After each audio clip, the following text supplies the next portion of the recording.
தேவனுக்கு மகிமை உண்டாவதாக. இந்த நாளில் தேவன் உங்களோட ஒரு வார்த்தையின் மூலமா பேச போகிறார். கலாத்தியர் 3:13. மரத்திலே தூக்கப்பட்ட எவனும் சபிக்கப்பட்டவன் என்று எழுதியிருக்கிறபடி கிறிஸ்து நமக்காக சாபமாகி நியாயப்பிரமாணத்தின் சாபத்திற்கு நம்மை நீங்களாக்கி மீட்டு கொண்டார்.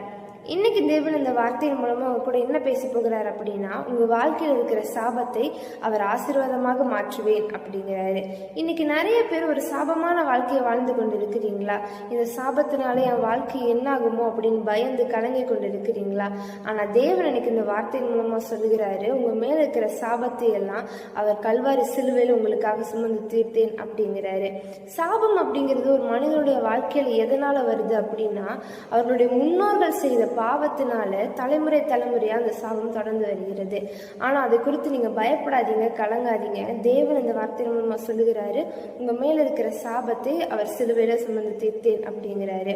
சாபமான வார்த்தைகளை நீங்க நிறைய இடத்துல கேட்டிருக்கலாம். உங்க உறவினர்கள் மூலமா, நண்பர்கள் மூலமா, இல்ல உங்க பெற்றோர்கள் மூலமா கூட, இந்த குழந்தை இந்த வீட்டுல பிறந்ததுனாலதான் இந்த வீடு தரித்திரம் ஆயிடுச்சு, சாபக்கேடா மாறிடுச்சு அப்படின்னு உங்க மனதை காயப்படுத்துற மாதிரி நிறைய பேர் பேசி இருக்கலாம்.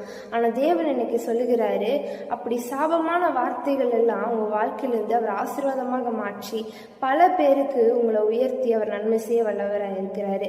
எதை குறித்து கவலைப்படாதீங்க. அப்படி மனதை காயப்படுத்துற மாதிரி பேசின வார்த்தைகள் எல்லாம் அவர்கிட்ட சொல்லுங்க. கண்டிப்பா உங்களை எல்லாத்தையும் மாற்றி உங்க வாழ்க்கையில் அவர் ஆசீர்வதிக்க வல்லவராக இருக்கிறார். தேவன் தாமே இந்த வார்த்தையின்படி உங்களை ஆசீர்வதிப்பாராக. ஆமென்.